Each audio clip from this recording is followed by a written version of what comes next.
I'll give you an example of one message that came out in Langar week that was quite effective. We realised that there's a stigma when it comes to going to food banks or to a homeless shelter, but there's no stigma attached to going to a gurdwara having langar. So you'll have rich people coming to have langar, you'll have poor people coming to have langar. So no one really feels bad about trying to have langar. You get it? Yeah. So this message was something that we just figured out while we were talking about Langar Week to the media, but then we realised they love it. They love that message, that there's no stigma. And then what happened is that we went to, London Live came down to Southall Gurdwara, and there was this guy who, just Kudrati, Maji Kirpa, that was really, that there was a guy sitting next to me having langar who happened to be a Scottish guy who'd become homeless recently and now was having langar.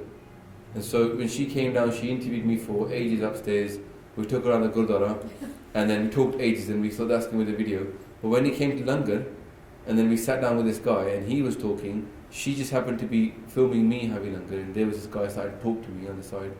And then I realised that this guy was far more photogenic, and what he was saying was also was going to be more impactful than what I'd been saying. And she sort of realised this as well, yeah. And so it wasn't these today. I'm just saying that she also realised, the lady, and she straight away asked him, "Is he okay to be filmed?" And I encouraged him to do it, and he became the main feature.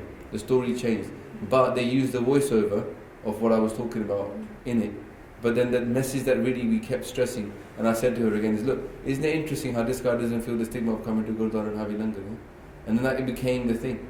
So it talked about how they're very welcoming, it's very open, no one feels bad having langar, and that message kind of worked because this guy proved it straight after.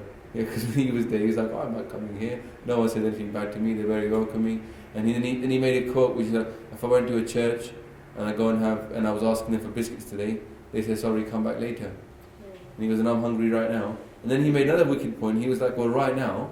And this became a big point as well, because he said, well, right now I could go and steal food from Tesco's, I could get arrested, and then I would have a criminal record or whatever. Here, I could just have a free meal, no questions asked, right? And so then we brought in the criminality aspect, right? And that criminality aspect was another bite for somebody else. Somebody else like, oh, that's really interesting. You're not letting people, crime in Southall is low. So the story can develop, yeah? So we're talking about key messages. You have to sort of look, what message is this guy going to be interested in? That person might be interested in the idea that there's no stigma. Somebody else might be like, oh, criminality, that's an interesting idea. Langar reduces crime. We would never think of langar reducing crime, but it actually probably does. And then we found this Somalian guy who made a video.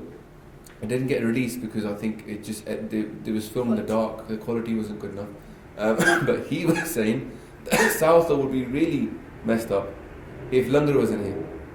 Because a lot of the people that are homeless, that are drug addicts or whatever, that are homeless, they actually have langar, and it stops them becoming so desperate for food that they go and rob someone or they go and steal from a shop.